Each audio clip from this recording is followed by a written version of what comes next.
मैं बिल्कुल जिन्ना मैंने समा दिता मैं तो भी समा कट लेना क्योंकि साढ़े कोल विद्वान डॉक्टर इकदार चीमा जी उन्होंने तो बाद इंदिरा प्राशर जोड़े विद्वान ने बीबी जी वो भी इतने आए हुए हैं। मेरा दिल करता कि असं उन्होंने सुनीए। चीमा जी को मैं सुनिया बहुत बार सी पर जो मैनू पिछले 2 महीने के 3 बार यूनाइटेड नेशन जाने का मौका मिले तो फिर असं चीमा साहब के जोड़े काम ने उन्होंने खोज की कि उन्होंने राइट टू सेल्फ डिटरमिनेशन के उत्ते कितना काम किया। उन्होंने US कांग्रेस के ब्रीफिंग भी की। असी नवंबर के यूनाइटेड नेशन के एक कंप्लेंट लेके गए थे क्योंकि श्रोमणी अकाली दल अमृतसर एक राजनीतिक पार्टी है पंजाब के जी इलैक्शन प्रोसैस के रह के सिखां की आज़ादी की गल सिखां के खालिस्तान की गल करती आ रही है। असी जी सब तो पहला असी ह्यूमन राइट्स डिपार्टमेंट में मिले से डायरैक्टर उन्होंने तो बाद उन्होंने सानू कहा कि थोड़ा जो केस है ये पोलिटिकल अफेयर कमेटी के गल करन दा उन्होंने साडी बड़ी मदद की इस काम के कि सानू पोलिटिकल अफेयर कमेटी ने भी जी अपॉइंटमेंट दिसंबर दी उन्होंने कोल भी असं राइट टू सेल्फ डिटरमिनेशन का केस अपना लेके गए क्योंकि जिस कौम का इकनॉमिक सोशल धार्मिक समाजिक हक जो डिस्ट्रॉय किया जाए उस कौम को हक है कि वह राइट टू सेल्फ डिटरमिनेशन की मंग कर सकती यूनाइटेड नेशन तो चीमा साहब ने बहुत बड़ा काम किया होया। मैंने खुद नहीं सी पता कि इन्होंने एडा बड़ा काम किया होया तो जो असीं सिस्टम के पाए तो सानू सब पता लगा। इस तरह श्रोमणी अकाली दल अमृतसर अमरीका पिछले कुछ टाइम तो सैनट तो US कांग्रेस के भी जोड़ा सिखा का केस रजाण का मौका मिले जिहदे आने वाले समय के कुछ रिजल्ट भी आउणगे। सो प्यारी साध संगत जी जिस पार्टी की असीं सेवा कर रहे हैं वो कौमी प्रधान ने सरदार सिमरनजीत सिंह मान आप सारिਆਂ ਨੂੰ पता जिस देश के रह के वो काम कर रहे हैं उन्होंने अमरीका कैनेडा इंडियन स्टेट ने पहला उन्होंने 2 मुल्कों के वीजे रिवोक कराए फिर उन्होंने को इंग्लैंड का वीजा से पिछले साल एक्सपायर हो गया उतों भी जवाब दवाया। इन्ना कुछ करने के बावजूद कि ये सरदार मान की आवाज़ को रोक सकते हैं लोग उन्होंने लंबी लड़ाई लड़के जोड़े नवे शहर का केस होया वो ठीक है सैशन जज ने अपना फैसला कर दिता। जो वो फैसला 3 नौजवानों का हाईकोर्ट से जाएगा उत्थे सरदार सिमरनजीत सिंह मान की वो जजमेंट लगूगी सुप्रीम कोर्ट की कि खालिस्तान की गल की जा सकती है खालिस्तान का लिटरेचर रखा जा सकता खालिस्तान के फंक्शन किए जा सकते हैं वो सारा कुछ टुट फुट हो जाएगी। सो गल यह है गुलामी इस काम वास्ते साध संगत जी सानू दृढ़ता कमिटमेंट जज्बे की बहुत तुसीं जिन्ने भी बैठे हो बहुत इन्ने बहुत हो जिस कौम के 3% लोग भी जज्बा रखने वाले नहीं वो रेवोल्यूशन लैके आते हैं।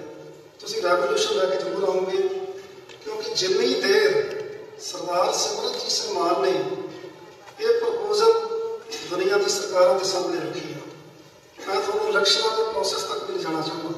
गल अज जित हार ते नहीं खड़ी अगर असीं इलैक्शन प्रोसैस तो बाहर आ जाते हैं साडा सारा केडर खत्म हो जाऊगा। अज भी श्रोमणी अकाली दल अमृतसर 50-60 हज़ार वो डेडिकेटेड लोगों का डेडिकेटेड सिखा का पंजाब के इकट्ठ कर सकता जे असीं इलैक्शन प्रोसैस के इलैक्शन प्रोसैस जोड़ा सिर्फ उत्थे बटन दबाउणा हुंदा जाके उत्थे कोई थाने जाने की लोड़ नहीं उत्थे कोई प्रोटेस्ट करने की लोड़ नहीं। जे तुसीं अपने मैंबर पार्लीमेंट जां MLA कुछ जिता के रखोगे जोड़ा थोड़ा पंजाब से कोई जुल्म होंदा जां बाहरले देशों के मैं तुहानूं को एग्जाम्पल देना चाहना कि जो सरदार सिमरनजीत सिंह मान मैंबर पार्लीमेंट सन 2003 के इंग्लैंड आए मैं उन्होंने कहा जी इतने एक टैरोरिज्म के उत्ते एक डॉक्यूमेंट्री 60 सैकंड की तैयार हुई अमेरिका के उन्होंने सिखा भी टैरोरिज्म के नाल जोड़ दिता उस डॉक्यूमेंट्री के वो हाई स्कूलों लिखाई जानी है तो साढ़े ते नस्ली हमले होंगे। वो बतौर मैंबर पार्लीमेंट से उन्होंने इंग्लैंड तो ही ਅਮਰੀਕਾ ਦੀ ਸਟੇਟ ਡਿਪਾਰਟਮੈਂਟ ਨਾਲ ਅਪਾਇੰਟਮੈਂਟ ਲਈ ਮੈਨੂੰ ਨਾਲ ਜਾਣ ਦਾ ਮੌਕਾ ਮਿਲਿਆ ਔਰ ਉਹ ਸਟੇਟ ਡਿਪਾਰਟਮੈਂਟ ਵਾਲੇ ਬੜੇ ਅੱਛੇ ਲੋਕ ਨੇ। ਉਹਨਾਂ ਨੇ ਬੜਾ ਕਲੀਅਰ ਕਿਹਾ, ਉਹਨਾਂ ਨੇ ਕਿਹਾ ਜੀ ਮਿਸਟਰ ਮਾਨ, ਸਾਨੂੰ ਤੁਹਾਡੀ ਜਿਹੜੀ ਹੋਮ ਮਿਨਿਸਟਰੀ ਆ, ਤੁਹਾਡਾ ਗ੍ਰਹਿ ਮੰਤਰਾਲਾ ਆ, ਜਿਹਦੇ ਅਡਵਾਨੀ ਸਾਹਿਬ ਉਸ ਵੇਲੇ ਗ੍ਰਹਿ ਵਜ਼ੀਰ ਸਨ, ਵੀ ਉਹਨਾਂ ਨੇ ਸਾਨੂੰ ਅਪਰੋਚ ਕੀਤੀ ਆ ਕਿ ਸਿਮਰਨਜੀਤ ਸਿੰਘ ਮਾਨ ਨੂੰ ਸਟੇਟ ਡਿਪਾਰਟਮੈਂਟ ਦੇ ਵਿੱਚ ਅਲਾਓ ਨਾ ਕਰੋ ਮੀਟਿੰਗ ਕਰਨ ਵਾਸਤੇ, ਪਰ ਤੁਸੀਂ ਇਲੈਕਟਡ ਅਫੀਸ਼ੀਅਲ ਹੋ, ਅਸੀਂ ਤੁਹਾਨੂੰ ਰਿਫਿਊਜ਼ ਨਹੀਂ ਕਰ ਸਕਦੇ। ਪਰ ਜਦੋਂ ਸਰਦਾਰ ਮਾਨ ਨੇ ਸਾਰਾ ਕੁਛ ਉਹਨਾਂ ਨੂੰ ਸਮਝਾਇਆ, ਉਹਨਾਂ ਨੇ ਉਹ ਡਾਕੂਮੈਂਟਰੀ ਜਿਹੜੀ ਬਣਨੀ ਸੀ ਸੇਮ ਟਾਈਮ ਉੱਥੇ ਸੈਂਸਰ ਕੀਤੀ। ਜੇ ਸਾਡੇ ਇਲੈਕਟਡ ਅਫੀਸ਼ੀਅਲ ਹੋਣਗੇ, ਜਿਹੜੀਆਂ ਸਾਡੀਆਂ ਤਕਲੀਫਾਂ ਬਾਹਰਲੇ ਮੁਲਕਾਂ 'ਚ ਨਹੀਂ, ਜਿਹੜੇ ਸਿੱਖਾਂ ਦਾ ਦਰਦ ਰੱਖਦੇ ਲੋਕ ਹੋਣਗੇ, ਉਹ ਤਾਈਓ ਹੱਲ ਹੋ ਸਕਦੀਆਂ ਨੇ। ਹਾਰ ਜਿੱਤ ਕਦੇ ਨਾ ਵੇਖੋ, ਤੁਸੀਂ ਇਹ ਵੇਖੋ ਕਿ ਸਿੱਖਾਂ ਦੀ ਗੱਲ ਕਿਹਨਾਂ ਦੀ ਚੱਕੀ ਹੋਈ ਆ। ਅੱਜ ਇੰਡੀਅਨ ਸਟੇਟ ਦੇ ਲੱਤ ਹੇਠ ਦੀ ਕਰਕੇ ਸਾਨੂੰ ਸਾਰਾ ਕੁਛ ਮਿਲ ਜੂਗਾ। ਗਵਰਨਰੀਆਂ ਲਾਈਆਂ ਜਾ ਸਕਦੀਆਂ ਨੇ, ਚੀਫ ਮਿਨਿਸਟਰੀਆਂ ਲਈਆਂ ਜਾ ਸਕਦੀਆਂ ਨੇ, ਪਰ ਸਿੱਖਾਂ ਦੀ ਗੱਲ ਉੱਥੇ ਨਹੀਂ ਕੀਤੀ ਜਾ ਸਕਦੀ।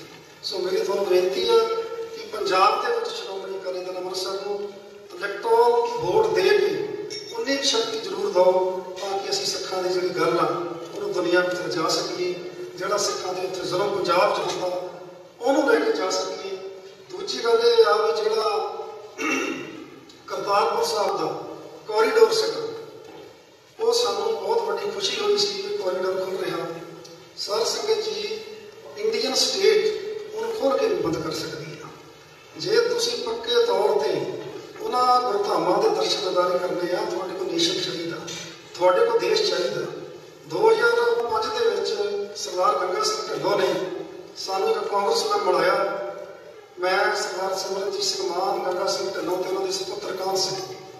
ਜਦੋਂ ਸਰਦਾਰ ਮਾਨ ਨੇ ਉਸ ਕਾਂਗਰਸਮੈਨ ਨੂੰ ਸਾਰਾ ਮੈਪ ਤਿਆਰ ਕਰਕੇ ਟੇਬਲ 'ਤੇ ਦੱਸਿਆ ਕਿ ਚਾਈਨਾ ਜਿਹੜਾ ਆ ਉਹ ਨਿਊਕਲੀਅਰ ਹੈ, ਪਾਕਿਸਤਾਨ ਕੋ ਨਿਊਕਲੀਅਰ ਹੈ, ਇੰਡੀਆ ਕੋ ਨਿਊਕਲੀਅਰ ਹੈ, ਤੇ ਇਹਨਾਂ ਦੀ 1000 ਸਾਲ ਪੁਰਾਣੀ ਦੁਸ਼ਮਣੀ ਆ ਪਾਕਿਸਤਾਨ ਤੇ ਇੰਡੀਆ ਦੀ। ਅਗਰ ਇਹ ਭਿੜਪ ਹੈ ਤੇ ਸਾਡੀ ਤਾਂ ਪੰਜਾਬ ਦੀ ਸਭਿਅਤਾ ਹਮੇਸ਼ਾ ਵਾਸਤੇ ਖਤਮ ਹੋ ਜਾਏਗੀ। ਉਹਨੇ ਕਿਹਾ ਜੀ ਮੈਨੂੰ ਬਿਲਕੁਲ ਤੁਹਾਡੀ ਗੱਲ ਇਹ ਅਸਰਦਾਰ ਕਰਦੀ ਆ, ਪਰ ਗੱਲ ਇਹ ਆ ਕਿ ਤੁਸੀਂ ਪੰਜਾਬ ਦੇ ਵਿੱਚ ਤਕੜੇ ਹੋ, ਕਿਉਂਕਿ ਜਿੰਨੀ ਦੇਰ ਅਸੀਂ ਪੰਜਾਬ 'ਚ ਤਕੜੇ ਨਹੀਂ ਹੁੰਦੇ, ਕੋਈ ਮੁਲਕ ਸਾਡੇ ਪਿੱਛੇ ਨੰਗਾ ਹੋਣ ਨੂੰ ਤਿਆਰ ਨਹੀਂ ਹੋਊਗਾ। ਸੋ ਪੰਜਾਬ ਦੇ ਵਿੱਚ ਜਿਹੜਾ ਆ ਇਸ ਗੱਲਬਾਤ ਨੂੰ ਤਕੜਾ ਕਰੋ। ਦੂਜੀ ਮੈਂ ਇਸ ਦੇ ਨਾਲ ਹੀ ਇਹ ਸ਼ੇਅਰ ਕਰਨੀ ਚਾਹੁੰਦਾ, ਜਦੋਂ ਅਸੀਂ ਯੂਨਾਈਟਿਡ ਨੇਸ਼ਨ ਦੇ ਵਿੱਚ ਗਏ ਸੀ, ਅਸੀਂ ਉਹਨਾਂ ਨੂੰ ਕਿਹਾ ਕਿ ਇੱਕ ਤਾਂ ਜੈਨੋਸਾਈਡ ਇਹਨਾਂ ਨੇ ਸਾਡਾ ਗੋਲੀਆਂ ਮਾਰ ਕੇ ਕਰ ਦਿੱਤਾ, ਦੂਜਾ ਜੈਨੋਸਾਈਡ ਸਾਡਾ ਇਹਨਾਂ ਨੇ ਨਸ਼ੇ ਨਾਲ ਕਰ ਦਿੱਤਾ। ਅਸੀਂ ਉੱਥੇ ਮੈਪ ਰੱਖ ਕੇ ਉਹਨਾਂ ਨੂੰ ਸਮਝਾਇਆ ਕਿ 4 ਸਟੇਟਾਂ ਇੰਡੀਆ ਦੀਆਂ ਜਿਹੜੀਆਂ ਨੇ ਉਹ ਪਾਕਿਸਤਾਨ ਦੇ ਨਾਲ ਲੱਗਦੀਆਂ ਨੇ, ਤੇ ਪਾਕਿਸਤਾਨ ਨੂੰ ਇਹ ਬਲੇਮ ਦਿੰਦੇ ਨੇ। ਹਾਂ, ਜੇ ਪਾਕਿਸਤਾਨ ਤੋਂ ਕੋਈ ਨਸ਼ਾ ਹੁੰਦਾ ਤੇ ਉਹ ਨੈਚੁਰਲ ਨਸ਼ਾ ਹੈ, ਪਰ ਪੰਜਾਬ ਦੇ ਵਿੱਚ ਸਿੰਥੈਟਿਕ ਨਸ਼ਾ ਹੈ। ਨਾ ਤਾਂ ਨਸ਼ਾ ਕਸ਼ਮੀਰ 'ਚ ਸਿੰਥੈਟਿਕ, ਨਾ ਰਾਜਸਥਾਨ 'ਚ, ਤੇ ਨਾ ਗੁਜਰਾਤ ਦੇ ਵਿੱਚ, ਤੇ ਚੌਥੀ ਸਟੇਟ ਜਿਹੜੀ ਉਹ ਪੰਜਾਬ ਲੱਗਦੀ ਹੈ। ਸੋ ਇਹ ਦੂਜਾ ਜਿਹੜਾ ਸਾਡਾ ਜੈਨੋਸਾਈਡ ਇਹਨਾਂ ਨੇ ਨਸ਼ਿਆਂ ਦੇ ਨਾਲ ਕੀਤਾ। ਸੋ ਇਹ ਸਾਰੀਆਂ ਗੱਲਾਂ ਬਾਤਾਂ ਜਿਹੜੀਆਂ ਆ, ਮੈਂ ਇਹਦੇ ਨਾਲ ਇੱਕ ਤੁਹਾਨੂੰ ਵਧਾਈ ਦੇਣੀ ਚਾਹੁੰਦਾ।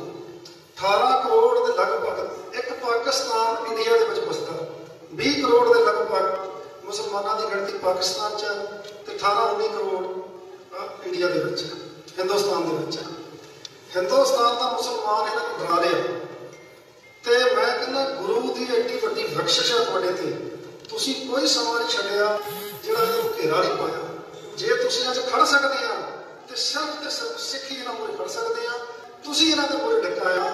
ਮੈਂ ਤੁਹਾਨੂੰ ਵਧਾਈ ਦਿੰਦਾ ਕਿ ਤੁਸੀਂ ਬਹੁਤ ਲੰਬਾ ਸੰਘਰਸ਼ ਲੜਿਆ 84 ਤੋਂ ਬਾਅਦ, ਤੇ ਇਹ ਆਪਾਂ ਲੜਨਾ ਆਪਣੀਆਂ ਉਮਰਾਂ ਦੇ ਵਿੱਚ ਹਿਸਾਬ ਕਿਤਾਬ ਲਾ ਲਓ ਕਿ ਸਾਡੀ ਕਿੰਨੀ ਉਮਰ ਰਹਿ ਗਈ ਹੈ, ਤਾਂ ਕਿ ਆਉਣ ਵਾਲੇ ਸਾਡੇ ਪੁੱਤ ਪੜੋਤੇ ਇਹ ਮਹਿਸੂਸ ਕਰਨ ਕਿ ਸਾਡਿਆਂ ਬਾਬਿਆਂ ਦਾਦਿਆਂ ਨੇ ਇਹ ਜਿਹੜਾ ਖਾਲਿਸਤਾਨ ਨੇਸ਼ਨ ਬਣਿਆ ਇਹਦੇ ਵਿੱਚ ਪਾਰਟੀਸਪੇਟ ਕੀਤਾ। ਮੈਂ ਅਖੀਰ ਦੇ ਵਿੱਚ ਆਪਣੇ ਵੱਲੋਂ ਗੁਰਦੁਆਰਾ ਪ੍ਰਬੰਧਕ ਕਮੇਟੀ ਦੇ ਮੈਂਬਰ ਤੇ ਸਾਰੇ ਪ੍ਰਬੰਧਕ ਸਰਦਾਰ ਸੁਖਵਿੰਦਰ ਸਿੰਘ ਜੀ ਹੰਸਰਾ ਦੀ ਪੂਰੀ ਟੀਮ ਸਾਰਿਆਂ ਦਾ ਤਹਿ ਦਿਲੋਂ, ਬੜਾ ਕੰਮ ਔਖਾ, ਐਡਾ ਸੌਖਾ ਕੰਮ ਨਹੀਂ ਹੈ ਸਾਰਿਆਂ ਨੂੰ ਇਕੱਠੇ ਕਰਨਾ। ਸੋ ਦੁਬਾਰਾ ਮੇਰੀ ਇਹ ਬੇਨਤੀ ਆ ਕਿ ਕਮਿਟਡ ਜਜ਼ਬਾ ਪੈਦਾ ਕਰੋ। ਜਦੋਂ ਸਾਡੇ ਦੇ ਜਜ਼ਬਾ ਪੈਦਾ ਹੋ ਗਿਆ ਫਿਰ ਸਾਨੂੰ ਕੋਈ ਹਰਾ ਨਹੀਂ ਸਕਦਾ, ਸਾਨੂੰ ਕੋਈ ਤੋੜ ਨਹੀਂ ਸਕਦਾ, ਕਿਉਂਕਿ ਜਿਹੜੇ ਬੰਦੇ ਮੂਹਰੇ ਕੰਮ ਕਰਦੇ ਆ ਉਹਨਾਂ ਨੂੰ ਸਮਾਂ ਲਾਉਣਾ ਪੈਂਦਾ, ਉਹਨਾਂ ਨੂੰ ਜੇਬ 'ਚੋਂ ਪੈਸੇ ਪਾਉਣੇ ਪੈਂਦੇ ਆ, ਕਈ ਦਫਾ ਟੁੱਟ ਜਾਈਦਾ, ਥੱਕ ਜਾਈਦਾ, ਹਾਰ ਜਾਈਦਾ, ਆਪਾਂ ਫਿਰ ਉੱਠ ਖੜੀਦਾ। ਗੁਰੂ ਨੇ ਸਾਨੂੰ ਇੰਨੀ ਸ਼ਕਤੀ ਦਿੱਤੀ ਹੋਈ ਆ। ਸੋ ਅਰਦਾਸ ਕਰੋ ਗੁਰੂ ਮਹਾਰਾਜ ਸਾਡੀ ਵੀ ਨਿਭਾਵੇ, ਕਿਉਂਕਿ ਇਹਨਾਂ ਕੰਮਾਂ ਦੇ ਵਿੱਚ ਇਕਨੋਮਿਕ ਮਾਰ ਬਹੁਤ ਪੈਂਦੀ ਆ। ਪਾਰਟੀ ਨੂੰ ਪਿੱਛੇ ਵੀ ਜਿਉਂਦਾ ਰੱਖਣਾ, ਪਾਰਟੀ ਤੁਹਾਡਾ ਸਾਰਿਆਂ ਦਾ ਤਹਿ ਦਿਲੋਂ ਧੰਨਵਾਦ ਕਰਦਾ ਹੋਇਆ ਫਤਿਹ ਬੁਲਾਉਂਦਾ ਹਾਂ। ਵਾਹਿਗੁਰੂ ਜੀ ਕਾ ਖਾਲਸਾ, ਵਾਹਿਗੁਰੂ ਜੀ ਕੀ ਫਤਿਹ।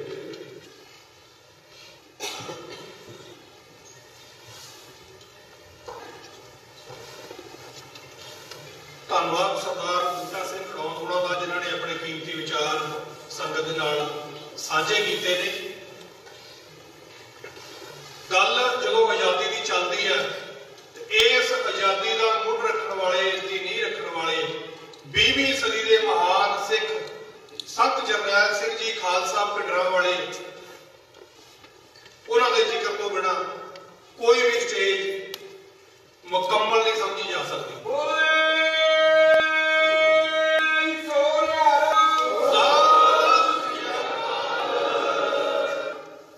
ਸ਼ਹੀਦ ਦੀ ਜੋ ਵਸੀਅਤ ਹੁੰਦੀ ਹੈ, ਸ਼ਹੀਦ ਦੇ ਜੋ ਆਖਰੀ ਬੋਲ ਹੁੰਦੇ ਨੇ, ਉਹ ਕੌਮਾਂ ਦਾ ਭਵਿੱਖ ਤੈਅ ਕਰਦੇ ਹੁੰਦੇ ਨੇ। ਸੰਤ ਜਰਨੈਲ ਸਿੰਘ ਜੀ ਖਾਲਸਾ ਭਿੰਡਰਾਂਵਾਲੇ, ਉਹਨਾਂ ਦੀਆਂ ਸਪੀਚਿਸ, ਉਹਨਾਂ ਦਾ ਲੈਕਚਰ, ਉਹਨਾਂ ਦੇ ਬਿਆਨ ਔਰ ਉਹਨਾਂ ਵੱਲੋਂ ਕੀਤਾ ਗਿਆ ਪ੍ਰਚਾਰ ਅਸੀਂ ਸਾਰੇ ਅਕਸਰ ਸੁਣਦੇ ਰਹਿੰਦੇ ਹਾਂ। ਸਾਨੂੰ ਸਭ ਨੂੰ ਪਤਾ, ਜਿੰਨੇ ਅਸੀਂ ਇੱਥੇ ਇਕੱਠੇ ਹਾਂ, ਸਾਨੂੰ ਉਹਦੇ ਵਿੱਚ ਜ਼ਿਆਦਾ ਦੁਹਰਾਉਣ ਦੀ ਲੋੜ ਨਹੀਂ, ਕਿਉਂਕਿ ਉਹ ਸਾਡੀ ਰੂਹ ਦੀ ਖੁਰਾਕ ਹੈ, ਰੋਜ਼ ਦੀ ਖੁਰਾਕ ਹੈ, ਜਿਹੜੀ ਸਾਨੂੰ ਜੀਵਨ ਦਿੰਦੀ ਹੈ। ਪਰ ਉਹਨਾਂ ਦੇ ਆਖਰੀ ਬੋਲ ਕਿ ਖਾਲਸਾ ਜੀ, ਜਿਸ ਦਿਨ ਹਿੰਦੁਸਤਾਨ ਦੀ ਨਾਪਾਕ ਫੌਜ ਦੇ ਪੈਰ ਹਰਿਮੰਦਰ ਸਾਹਿਬ ਦੀ ਪ੍ਰਕਰਮਾ ਦੇ ਵਿੱਚ ਗਏ ਪਏ, ਉਸ ਦਿਨ ਖਾਲਿਸਤਾਨ ਦੀ ਨੀਂਹ ਰੱਖੀ ਜਾਏਗੀ। ਜਦੋਂ ਸਾਡੇ 20ਵੀਂ ਸਦੀ ਦੇ ਮਹਾਨ ਸੰਤ, ਮਹਾਨ ਸ਼ਹੀਦ, ਮਹਾਨ ਜਰਨੈਲ ਦੀ ਵਸੀਅਤ ਸਾਡੇ ਕੋਲ ਹੈ, ਤੇ ਫਿਰ ਸਲੋਗਨ ਸਾਡਾ ਕੀ ਹੈ? ਇਹ ਸਲੋਗਨ ਜਿਹੜਾ ਇੱਥੇ ਲਿਖਿਆ ਗਿਆ, ਦਾ ਓਨਲੀ ਸੋਲੂਸ਼ਨ ਖਾਲਿਸਤਾਨ, ਇਹ ਤੋਂ ਘੱਟ ਇੱਕ ਰੱਤੀ ਨਹੀਂ, ਦਾ ਓਨਲੀ ਸੋਲੂਸ਼ਨ। ਜਿਹੜੀਆਂ ਅਣਖਮੰਦ ਕੌਮਾਂ ਹੁੰਦੀਆਂ ਨੇ, ਗੈਰਤਮੰਦ ਕੌਮਾਂ ਹੁੰਦੀਆਂ ਨੇ, ਉਹਨਾਂ ਦੇ ਜਿਹੜੇ ਸਲੋਗਨ ਹੁੰਦੇ ਨੇ, ਇੱਕ ਦੂਜੇ ਨਾਲ ਮਿਲਦੇ ਹੁੰਦੇ ਨੇ। ਇਹ ਕੋਈ ਇਤਫਾਕ ਦੀ ਗੱਲ ਨਹੀਂ ਹੁੰਦੀ, ਇਹ ਰੱਬੀ ਸੁਨੇਹੇ ਹੁੰਦੇ ਨੇ, ਜਿਹਦੇ ਸਿਰ ਦੇ ਉੱਤੇ ਕੌਮਾਂ ਤਰੱਕੀ ਕਰਦੀਆਂ ਨੇ, ਕੰਟਰੀ ਬਣਾਉਂਦੀਆਂ ਨੇ, ਔਰ ਆਪਣੇ ਜਿਹੜੇ ਕੌਮੀ ਜਿਹੜੇ ਆਪਣੇ ਮਸਲੇ ਨੇ, ਉਹਨਾਂ ਦਾ ਹੱਲ ਆਪਣੇ ਘਰ ਦੇ ਵਿੱਚ ਬਹਿ ਕੇ ਕਰਦੀਆਂ ਨੇ। ਅੱਜ ਜਿੰਨੇ ਸਾਡੀ ਕੌਮ ਦੇ ਵਿੱਚ ਮਸਲੇ ਨੇ, ਇਹ ਸਿਰਫ ਇਸ ਲਈ ਨੇ ਕਿਉਂਕਿ ਅਸੀਂ ਬੇਘਰ ਹਾਂ। ਬੇਘਰਿਆਂ ਦੀ ਸੁਣਵਾਈ ਦੁਨੀਆ ਦੀ ਕਿਸੇ ਕਚਹਿਰੀ ਦੇ ਵਿੱਚ ਨਹੀਂ ਹੁੰਦੀ। ਇਹ ਹਰ ਰੋਜ਼ ਅਸੀਂ ਅਦਾਲਤਾਂ ਦੇ ਵਿੱਚ ਦੇਖਦੇ ਹਾਂ, ਭਾਵੇਂ ਉਹ ਭਾਰਤ ਦੀਆਂ ਅਦਾਲਤਾਂ ਹੋਣ, ਭਾਵੇਂ ਕੈਨੇਡਾ ਦੀ ਹੁਣ ਸੇਫਟੀ ਰਿਪੋਰਟ ਹੋਵੇ। ਇਹ ਬੇਘਰੀਆਂ ਕੌਮਾਂ ਦੀ ਨਿਸ਼ਾਨੀ ਹੈ। ਔਰ ਆਪਣਾ ਘਰ ਖਾਲਿਸਤਾਨ, ਇਹ ਜਿਹੜੀ ਸਾਡੀ ਮੰਜ਼ਿਲੇ ਮਕਸੂਦ ਹੈ, ਇਹਦੀ ਪ੍ਰਾਪਤੀ ਤੋਂ ਬਿਨਾਂ ਕੋਈ ਵੀ ਹੱਲ ਨਹੀਂ ਹੈ, ਜਿਹਦੇ ਲਈ ਅਸੀਂ ਅੱਜ ਇੱਥੇ ਇਕੱਠੇ ਹੋਏ ਹਾਂ। ਸਾਡੇ ਨਾਲ ਹੀ ਇੱਕ ਸਟੇਟ ਹੈ ਨਿਊ ਹੈਂਪਸ਼ਾਇਰ। ਮੈਂ ਇੱਕ ਐਗਜ਼ਾਮਪਲ ਦੇਣੀ ਚਾਹੁੰਦਾ ਕਿ ਕਿੱਦਾਂ ਅਸੀਂ ਇਹ ਜਿਹੜੀਆਂ ਅਣਖੀ ਕੌਮਾਂ ਹੁੰਦੀਆਂ ਨੇ, ਇਹ ਜਿਹੜੇ ਦਿਮਾਗ ਅਣਖੀ ਹੁੰਦੇ ਨੇ, ਇਹ ਵਾਹਿਗੁਰੂ ਦੀ ਦੇਣ ਹੁੰਦੇ। ਉਹ ਚਾਹੇ ਅਮਰੀਕਾ ਦੇ ਵਿੱਚ ਹੋਵੇ, ਚਾਹੇ ਉਹ ਇੱਥੋਂ 35,000 ਮੀਲ ਦੂਰ ਭਾਰਤ ਦੇ ਵਿੱਚ ਜਾਂ ਖਾਲਿਸਤਾਨ ਦੇ ਵਿੱਚ ਹੋਵੇ। ਇਹਨਾਂ ਦਾ ਸਲੋਗਨ ਹੈ ਨਿਊ ਹੈਂਪਸ਼ਾਇਰ ਦਾ, live free or die, is nothing else. ਉਹਨਾਂ ਦੇ ਜਦੋਂ New Hampshire, welcome to New Hampshire ਲਿਖਿਆ ਹੁੰਦਾ, ਉਹਦੇ ਬੋਰਡ ਦੇ ਉੱਤੇ ਲਿਖਿਆ ਹੁੰਦਾ ਉਹਨਾਂ ਦਾ ਇਹ ਨੈਸ਼ਨਲ ਸਲੋਗਨ ਹੈ ਉਸ state the, live free or ਡਾਈ। ਔਰ ਇਹੀ ਸੰਕਲਪ 17ਵੀਂ ਸਦੀ ਦੇ ਸਾਡੇ ਜੁਝਾਰੂਆਂ ਦਾ, ਰਾਜ ਕਰੇ ਹੈ ਇੱਕ ਹੈ, ਮਰ ਲੜੇ, ਰਾਜ ਕਰੇ ਹੈ ਇੱਕ ਹੈ, ਲੜ ਮਰੇ ਹੈ, ਕਿ ਜਾਂ ਰਾਜ ਕਰਨਾ ਜਾਂ ਲੜ ਕੇ ਮਰ ਜਾਣਾ। ਔਰ ਇਹੀ ਸੰਕਲਪ 18ਵੀਂ ਸਦੀ ਦੇ ਵਿੱਚ ਖਾਲਸਾ ਜਾਂ ਬਾਦਸ਼ਾਹ ਜਾਂ ਬਾਕੀ ਵਿੱਚ ਵਿਚਾਲੇ ਵਾਲਾ ਕੋਈ ਕੰਮ ਨਹੀਂ ਹੈ। ਇੱਥੇ ਬਥੇਰੇ ਤੁਰੇ ਫਿਰਦੇ ਆ ਜਸਦੇਵ ਰਾਏ ਵਰਗੇ, ਵੀ ਮੈਂ ਮੋਦੀ ਦਾ ਦੂਤ ਬਣ ਕੇ ਆਇਆ ਜੀ, ਆ ਇੱਦਾਂ ਕਰ ਲਓ, ਬਲੈਕ ਲਿਸਟ ਕੱਢਤੀ ਪਾਤੀ। ਸਾਨੂੰ ਇਹਨਾਂ ਗੱਲਾਂ ਦੇ ਨਾਲ ਕੋਈ ਸਰੋਕਾਰ ਨਹੀਂ। ਔਰ ਜਿਹੜਾ ਉਹ ਐਸੇ ਏਜੰਟਾਂ ਦੇ ਨਾਲ, ਐਸੇ ਘੁਸਪੈਠੀਆਂ ਦੇ ਨਾਲ ਗੱਲ ਕਰਨ ਦੀ ਜਿਹੜਾ ਜੁਰਤ ਕਰੇਗਾ, ਉਹ ਆਪਣੇ ਸ਼ਹੀਦਾਂ ਦੀ ਜਿਹੜੀ ਆਖਰੀ ਵਸੀਅਤ ਹੈ, ਉਹਦੇ ਨਾਲ ਗੱਦਾਰੀ ਕਰ ਰਿਹਾ ਹੋਵੇਗਾ।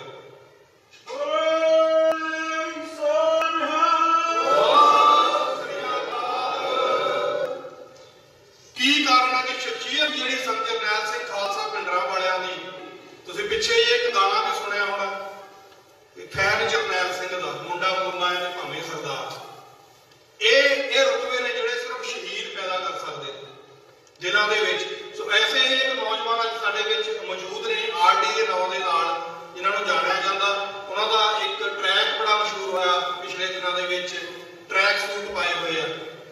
ਅਸੀਂ ਜ਼ਰੂਰ ਐਸੇ ਨੌਜਵਾਨ, ਜਿੱਥੇ ਅੱਜ ਗਾਣਿਆਂ ਦੇ ਵਿੱਚ ਨਸ਼ਿਆਂ ਦੀ ਗੱਲ ਹੈ, ਹਥਿਆਰਾਂ ਦੀ ਗੱਲ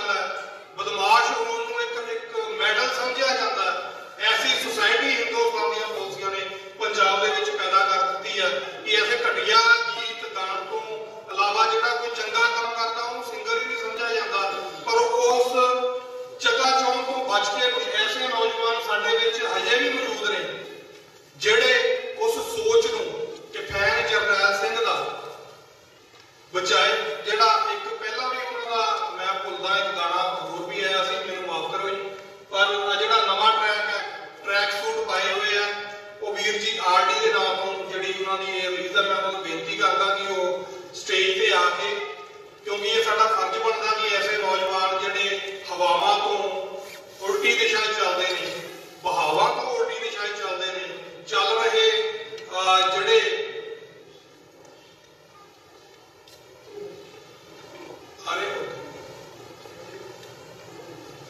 ਜਿਹੜੀ ਚੱਲ ਰਹੀ ਪਰੰਪਰਾ ਉਹਨੂੰ ਚੀਰਨ ਦੀ ਹਿੰਮਤ ਰੱਖਦੇ ਨੇ। ਅਸੀਂ ਜ਼ਰੂਰ ਚਾਹੁੰਦੇ ਹਾਂ ਕਿ ਐਸੇ ਨੌਜਵਾਨਾਂ ਦਾ ਜਿਹੜੀ ਉਹਨਾਂ ਦੀ ਰੈਕੋਗਨਾਈਜੇਸ਼ਨ ਹੈ ਉਹ ਜ਼ਰੂਰ ਉਹਨਾਂ ਦੀ ਹੌਸਲਾ ਵਧਾਈ ਹੈ ਸਟੇਜ ਤੋਂ ਹੋਣੀ ਚਾਹੀਦੀ ਹੈ। ਸੋ ਮੈਂ ਇਹਨਾਂ ਨੂੰ ਆਰਡੀ ਸਾਹਿਬ ਨੂੰ ਬੇਨਤੀ ਕਰਦਾ ਕਿ ਉਹ ਆਪਣੇ ਵਿਚਾਰ ਜਾਂ ਜਿਸ ਵੀ ਕਲਾ ਦੇ ਉਹ ਮਾਲਕ ਨੇ ਉਸ ਦੇ ਨਾਲ ਆਪਣੀ ਸੰਗਤ ਦੇ ਨਾਲ ਸਾਂਝੇ ਕਰਨ। ਥੈਂਕ ਯੂ ਜੀ, ਬਹੁਤ ਬਹੁਤ ਇੱਥੇ ਮੈਨੂੰ ਸੱਦਾ ਦੇਣ ਲਈ। ਅਸੀਂ ਇੱਦਾਂ ਦੇ ਹੈ ਨਹੀਂ ਕਿ ਸਾਨੂੰ ਇਹ ਜਿਹਾ ਮੰਚ ਮਿਲੇ ਗਾਉਣ ਲਈ ਸਾਰਾ ਕੁਝ, ਬਟ ਥੈਂਕ ਯੂ ਹੰਸਰਾ ਫੈਮਿਲੀ ਦਾ ਬਹੁਤ ਬਹੁਤ, ਜਿਨ੍ਹਾਂ ਨੇ ਮੈਨੂੰ ਸਪੋਰਟ ਕੀਤਾ। ਤੇ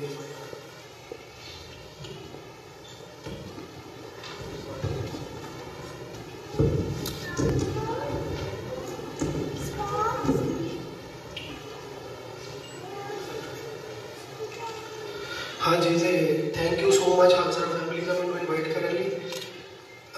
ਬਹੁਤਾ ਸਮਾਂ ਨਾ ਵੇਸਟ ਕਰਦੇ ਹੋਏ ਆਪਾਂ ਗੀਤ ਸੁਣਾਉਂਦੇ ਹਾਂ ਜਿਹੜਾ ਸਾਰਿਆਂ ਨੇ ਬਹੁਤ ਪਸੰਦ ਕੀਤਾ ਤੇ ਮੈਨੂੰ ਮੌਕਾ ਮਿਲਿਆ ਉਹ ਗੀਤ ਗਾਉਣ ਦਾ ਤੇ ਆਪਣੀ ਆਵਾਜ਼ ਉਸ ਗੀਤ ਵਿੱਚ ਪਾਉਣ ਦਾ। ਹੋ ਫਿਰਦੇ ਆ ਫੁਕਰੇ ਬਣਾਉਣ ਨੂੰ ਸਾਡੇ ਠੇਕੇ ਨੇ ਕਾਊਂਟਰ, ਨਾਈ ਨੂੰ ਮਿਲਾ ਮੀਟਰਾਂ ਤੇ ਦੇਖ ਕਿਵੇਂ ਜਾਣੀ ਫਿਰਦੇ silencer.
Thank you ji, thank you. ਤੁਸੀਂ ਬੜੇ ਥੈਂਕ ਯੂ ਜੀ, ਤੁਸੀਂ ਬੜੇ ਕਾਮ ਹੋ ਕੇ ਸੁਣ ਰਹੇ ਹੋ। ਯੂਜੂਅਲੀ ਅਸੀਂ ਜਦੋਂ ਸਟੇਜਾਂ ਤੇ ਜਾਂਦੇ ਆ ਤੇ ਜ਼ਿਆਦਾ ਕਰਾਊਡ ਯੰਗ ਹੁੰਦਾ ਤੇ ਉਹ ਚੀਕਾਂ ਚੁੱਕਾਂ ਮਾਰਦੇ ਆ ਤੇ ਥੋੜੀ ਹੋਰ ਮੋਟੀਵੇਸ਼ਨ ਨਾਲ ਥੋੜਾ ਡਰਿਆ ਜਿਹਾ ਹੋਇਆ ਸੀਗਾ ਸਾਰਿਆਂ ਦੇ ਸੁਣੇ। ਸਾਰੇ ਬਹੁਤ ਵੱਡੇ ਤੇ ਬਹੁਤ ਜ਼ਿਆਦਾ ਸਮਝਦਾਰ ਨੇ ਆਪਣੇ ਤੋਂ, ਆਪਾਂ ਤਾਂ ਥੋੜੇ ਬਹੁਤ ਛੋਟੇ ਆ ਇਹਨਾਂ ਚੀਜ਼ਾਂ ਤੇ ਸੈਕਿੰਡ ਟਰੈਕ ਜਿਹੜਾ ਤੁਸੀਂ ਗਾਣਾ ਦੇਖ ਰਹੇ ਹੋ ਜੀ, ਟਰੈਕ ਸੂਟ ਪਾਏ ਹੋਏ ਆ ਪ੍ਰਗਟਨ ਕਾਫੀ ਫੇਮਸ ਹੋਇਆ ਕਿ ਕੱਪੜਾ ਆਪਣੇ ਟਰੈਕ ਸੂਟ, ਸੋ ਉਹਦੀਆਂ ਤੋਂ ਲਾਈਨਾਂ ਤੁਹਾਨੂੰ ਸੁਣਾਉਂਦੇ ਆ। ਕਾਲੀਆਂ ਲੋਈਆਂ ਥੱਲੇ ਕੀ ਰੱਖਦੇ, ਕੱਢ ਲੈਂਦੇ ਜਾਣ ਜਿਵੇਂ ਇਹ ਤੱਕਦੇ ਕਿ ਭਾਵਨੋਂ ਵਿੱਚ ਆਪੋ ਕਰੂ ਕੀ ਰੀਸਨੀ, ਘਰੋਂ ਮੇਰੀ ਕੱਢ ਦਿੰਦੇ ਨੇ ਘੜੀਸਨੀ, ਕੱਲ ਦੇ ਜਵਾਕ ਬਦਮਾਸ਼ੀ ਕਰਦੇ ਕਿਦੀ ਭੂਖ ਦੇ ਸ਼ਿਕਾਏ ਹੋਇਆ, ਟਰੈਕ ਸੂਟ ਪਾਏ ਹੋਇਆ, ਟਰੈਕ ਸੂਟ ਪਾਏ ਹੋਇਆ, ਲੋਕਾਂ ਨੂੰ ਪਤਾ ਨਹੀਂ ਲੱਗਿਆ ਪਿੰਡਾਂ ਵਾਲੇ ਦੇ ਚੇਲੇ ਆਏ ਹੋਇਆ, ਟਰੈਕ ਸੂਟ ਪਾਏ ਹੋਇਆ। ਸਾਨੂੰ ਖੂਨਖਰਾਬੇ ਦਾ ਸ਼ੌਕ ਨਹੀਂ ਦੋਸਤੋ, ਸਾਡੀ ਦਹਿਸ਼ਤ ਦਾ ਮਤਲਬ ਹੈ ਜ਼ਾਲਮਾਂ ਦੇ ਦਿਲਾਂ ਵਿੱਚ ਖੌਫ ਪੈਦਾ ਕਰਨਾ ਤੇ ਮਜ਼ਲੂਮਾਂ ਦੇ ਮਨਾਂ ਵਿੱਚ ਮਾੜੀ ਦੀ ਸਾਸ ਚੜ੍ਹਾਉਣਾ। ਕਾਲੀਆਂ ਲੋਈਆਂ ਥੱਲੇ ਕੀ ਰੱਖਦੇ, ਕੱਢ ਲੈਂਦੇ ਜਾਣ ਜਿਵੇਂ ਇਹ ਤੱਕਦੇ ਕਿ ਭਾਵਨੋਂ ਵਿੱਚ ਆਪੋ ਕਰੂ ਕੀ ਰੀਸਨੀ, ਘਰੋਂ ਮੇਰੀ ਕੱਢ ਦਿੰਦੇ ਨੇ ਘੜੀਸਨੀ, ਕੱਲ ਦੇ ਜਵਾਕ ਬਦਮਾਸ਼ੀ ਕਰਦੇ ਕਿਦੀ ਭੂਖ ਦੇ ਸ਼ਿਕਾਏ ਹੋਇਆ, ਟਰੈਕ ਸੂਟ ਪਾਏ ਹੋਇਆ, ਟਰੈਕ ਸੂਟ ਪਾਏ ਹੋਇਆ, ਲੋਕਾਂ ਨੂੰ ਪਤਾ ਨਹੀਂ ਲੱਗਿਆ ਪਿੰਡਾਂ ਵਾਲੇ ਦੇ ਚੇਲੇ ਆਏ ਹੋਇਆ, ਟਰੈਕ ਸੂਟ ਪਾਏ ਹੋਇਆ।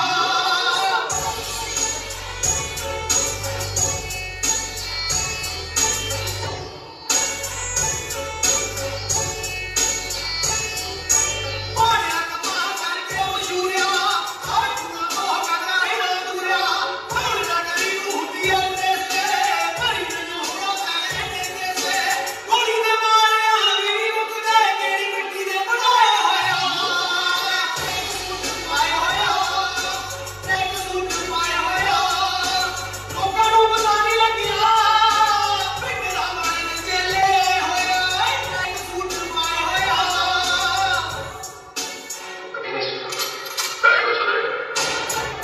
ਕਿ ਖੌਫ ਚੱਲਾ ਅਵਕਾਰ ਚੱਲਾ ਮੇਰੀ ਕੌਮ ਨਾਲ ਪੰਗਾ ਆਜਾ ਮੈਨੂੰ ਚੱਲਾ ਕਾਲੀ ਮੇਰੀ ਦਾੜੀ ਕਾਲੀ ਕੋਈ ਚੱਲੇ ਰੱਖੇ ਇਸ ਦਾੜੀ ਹਵਾ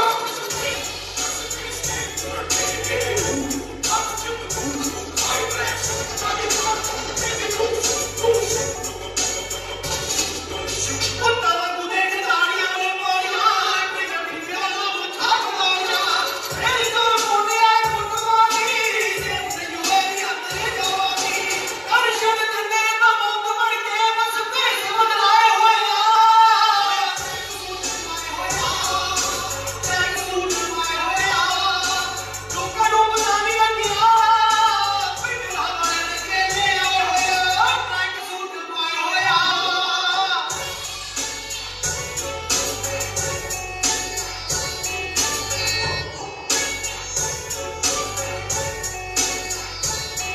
ਇਹਦੇ ਹੱਥ ਨੇ ਲੋਕਦੇ ਨੇ ਉੱਤੇ ਗੰਢੀ, ਠੀਕ ਬਣੀ ਜਾਂਦੇ ਹੋਈ ਜਾਂਦੇ ਹੈਠੀ, ਮਾਰਦਾ ਵੀ ਮੈਂ ਬਲਾਚਿਆ ਦੀ ਸੁਣਿਆ, ਘਰ ਕੁਲਾਈ ਬਨੇ ਆਇਆ ਉਹਨੂੰ ਮੁੜਿਆ, ਸਾਰੀ ਅੱਛੀ ਕਾਂ ਤੇ ਲੱਗੀ ਰੋੜ ਕਾਂ ਤੇ ਨੰਦਾ ਹੋਈ ਆਏ ਹੋਇਆ।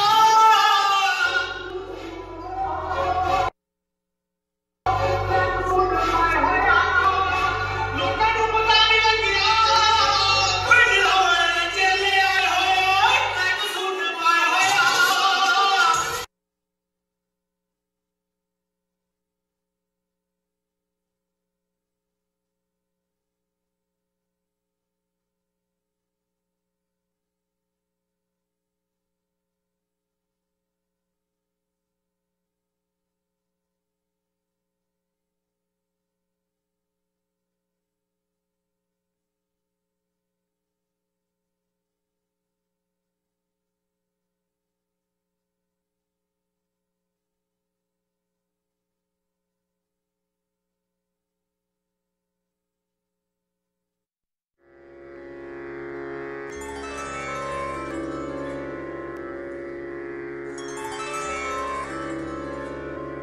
बा